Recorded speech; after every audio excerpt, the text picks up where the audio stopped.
भाइयों नमस्कार। मेरे उन्नत किसान चैनल में आप सभी किसान भाइयों का स्वागत है। मैं अतुल द्विवेदी। मैं आज किसान भाइयों आप लोगों को टमाटर की खेती कैसे करें इस विषय में जानकारी दूंगा।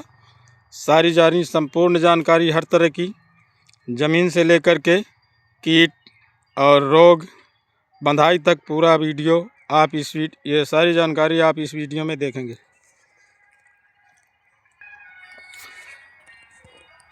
किसान भाइयों, सर्वप्रथम खेत की जो मिट्टी है, वैसे तो टमाटर सभी प्रकार की भूमि में पैदा हो जाता है। काली मिट्टी, दोमट मिट्टी, बलुई मिट्टी, पीली मिट्टी, मगर इसके लिए सबसे अच्छी मिट्टी है दोमट मिट्टी, भूरी मिट्टी, जो सबसे बेहतरीन है। जिसमें हल्की बलुई भूरादार जो मिट्टी होती है, तो वो मिट्टी में आप टमाटर की खेती करें तो अच्छा उत्पादन होगा और पौधों का जो ग्रोथ होगा वो अच्छा चलेगा। तो ये जो हमारी मिट्टी है ये दोमट मिट्टी है। तो यहाँ पर पौधे आप देख रहे हैं कि इस तरह के पौधे हैं। तो किसान भाइयों, आप सर्वप्रथम खेत को जैसे बरसात में लगाते हैं तो बरसात में उतना टाइम नहीं मिलता है, कभी मौसम की वजह से पानी बारिश हो जाती है तो खेत को नहीं बनाने मिलता, या समय मिलता है तो बन जाता है। तो मेरे कहने का मतलब ये है कि आप खेत को अच्छी तरह से 4-5 बार जुताई कराने के बाद खेत को भुरभुरा बना लें, और भुरभुरा बनाने के बाद आप उसमें, अगर आपके पास सड़ी गोबर की खाद है तो आप सड़ी की गोबर की खाद डालें। सड़ी गोबर की खाद अगर आपकी पास नहीं है तो आप रासायनिक खाद डालें। और मेरे पास तो गोबर की खाद की व्यवस्था नहीं रहती है तो मैं रासायनिक खाद डालता हूँ। तो आप भी, आपके पास भी अगर व्यवस्था नहीं तो आप भी रासायनिक खाद डालें। अगर व्यवस्था है तो आप गोबर की खाद डालें, सड़ी गोबर की खाद डालें, और तमाम तरह की खाद आती हैं, जैविक खाद आती हैं, वो डालें। मैं तो रासायनिक खाद डालता हूँ। तो किसान भाइयों, जब अंतिम जुताई हो, टमाटर लगाने का समय आए, उस समय आप 1 बीघे में 40 किलो DAP और करीब 25 kilo urea, 20 kilo potash, 2 kilo zinc और 2 किलो सल्फर, 1 बीघे में कैल्शियम डालें 5 kg के आसपास,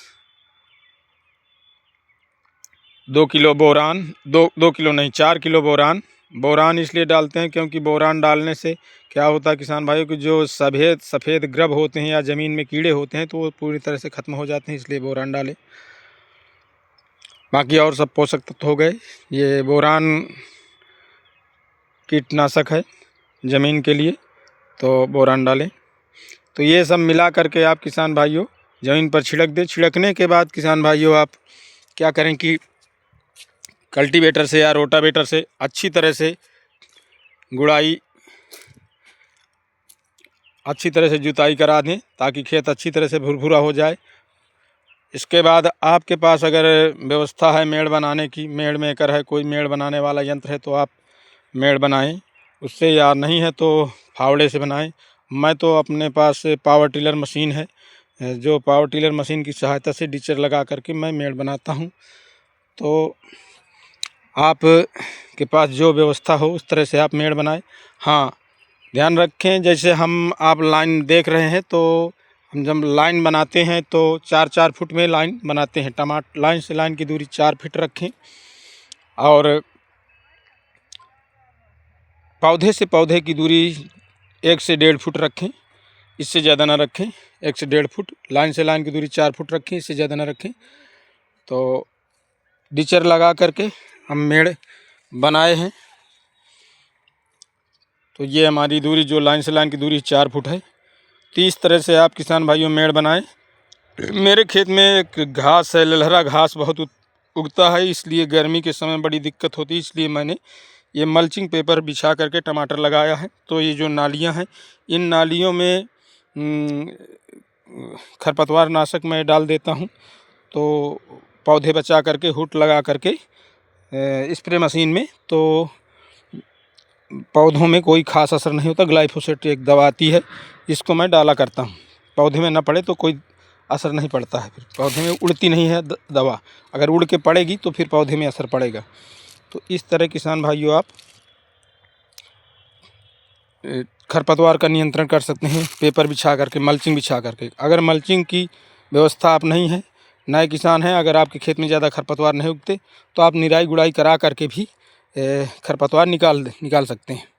अब मुझे तो निराई गुड़ाई करने की ज़रूरत नहीं पड़ती है, मल्चिंग बिछा देता हूँ। इसके बाद आप जैसे मल्चिंग पेपर बिछा दिया गया तो इसमें हम ये जो छिद्र किए गए हैं, ये टीन का जो डिब्बा आता है 2 किलो वाला डिब्बा, तो पौधे लगाने के लिए, और 5 किलो वाला जो डिब्बा होता है ये बांस गाड़ने के लिए। जैसे देखिए बांस गड़ा हुआ है, तो इसके लिए 5 किलो वाले डिब्बा से, और ये जो छोटे छिद्र हैं पौधे लगाने के 2 किलो वाले डिब्बा से, तो इसमें हम छिद्र कर लेते हैं। हवा का आवागमन बना रहता है और उसमें आग जलती रहती है। तो इस तरह से आप छिद्र कर सकते हैं और फिर पौधे लगा सकते हैं।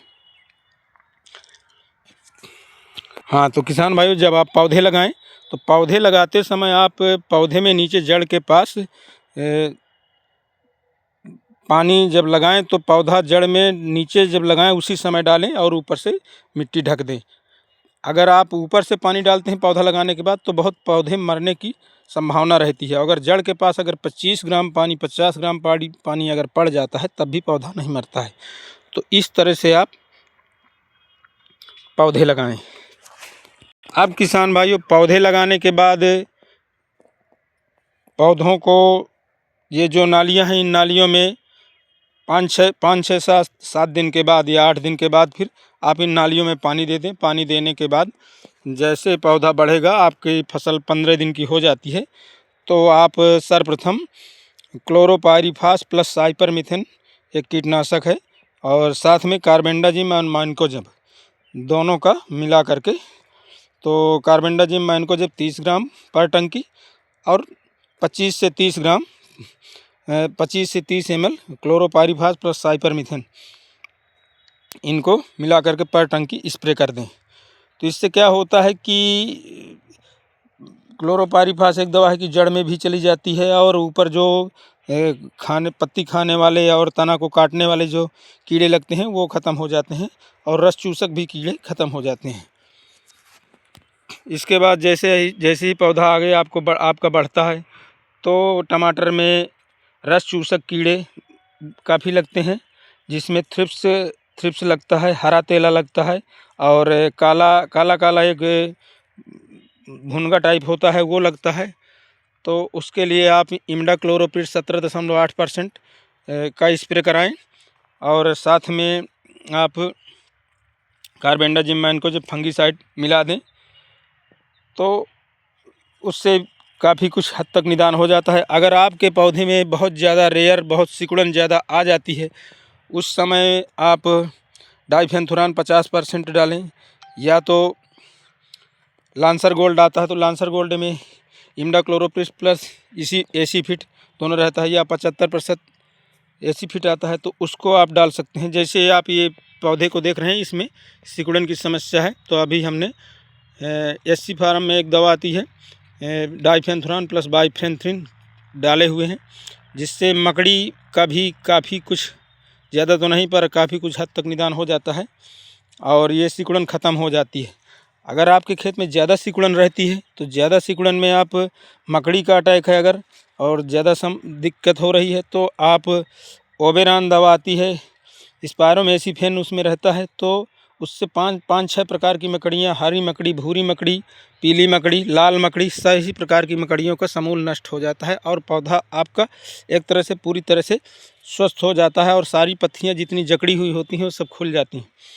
तो इस तरह आप कीटों से पौधों को सुरक्षित कर सकते हैं, नियंत्रण पा सकते हैं। और फिर जैसे मान लिया जाए ठंड का महीना है, तो ठंड के महीने में ब्लाइट लगता है, तो अगर इस वीडियो को हम और आगे बढ़ाते हैं तो वीडियो बहुत लंबा हो जाएगा, इसलिए किसान भाइयों इस वीडियो में बस यहीं तक। अगर ये मेरा वीडियो और ये जानकारी आप लोगों को अच्छी लगी है तो वीडियो को लाइक करें और चैनल को सब्सक्राइब करें। नमस्कार, जय जवान जय किसान।